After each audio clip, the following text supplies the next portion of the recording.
Хайде заедно да направим една панделка, която може да сложите на подарък или на каквото решите. Тук съм приготвила една ножица, една линия и сатенена лента с ширина 2,5 см. По принцип не измервам колко дълги да бъдат панделките, меря ги на око, но тук за вас изкарах линията. Тук сега на око гледам началото на панделката и там, където ще сложа края и ще изрежа с ножицата, да бъдат еднакви. Искам да ви кажа, че няма значение какъв размер ще бъде ширината на панделката. Лично аз този вид ги правя с абсолютно всякаква ширина. Може да са по-дебели, може да са по-тънки. Ето тук сега изрязахме и ще започна да ви показвам всъщност самата техника, как се връзва.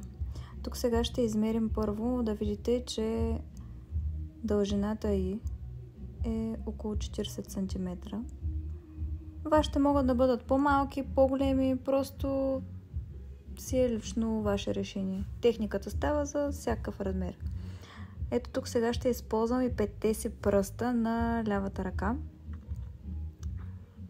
Началото и края да бъдат еднакви. Между средния пръст и безименния се получава една дупчица отдолу и точно там трябва да е средата. Прекарвам края отдолу и сега ще видите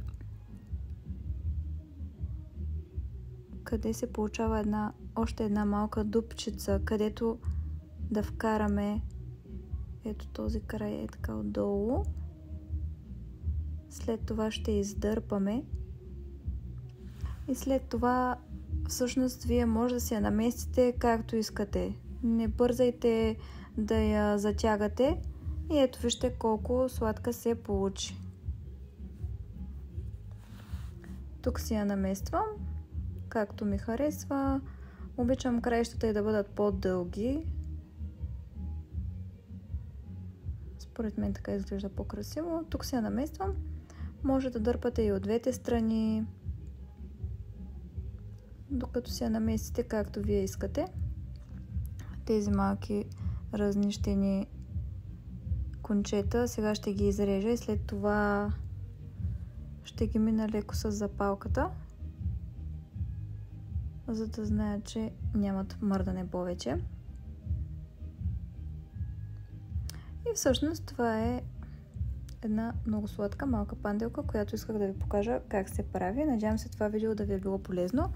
И тук също искам да ви покажа как ще се персонализирам с една машина, която е режещ плотер. Тук избрах да залепя моето име. Фолиото, което използваме е термофолио. Чрез нагряване то остава върху нея.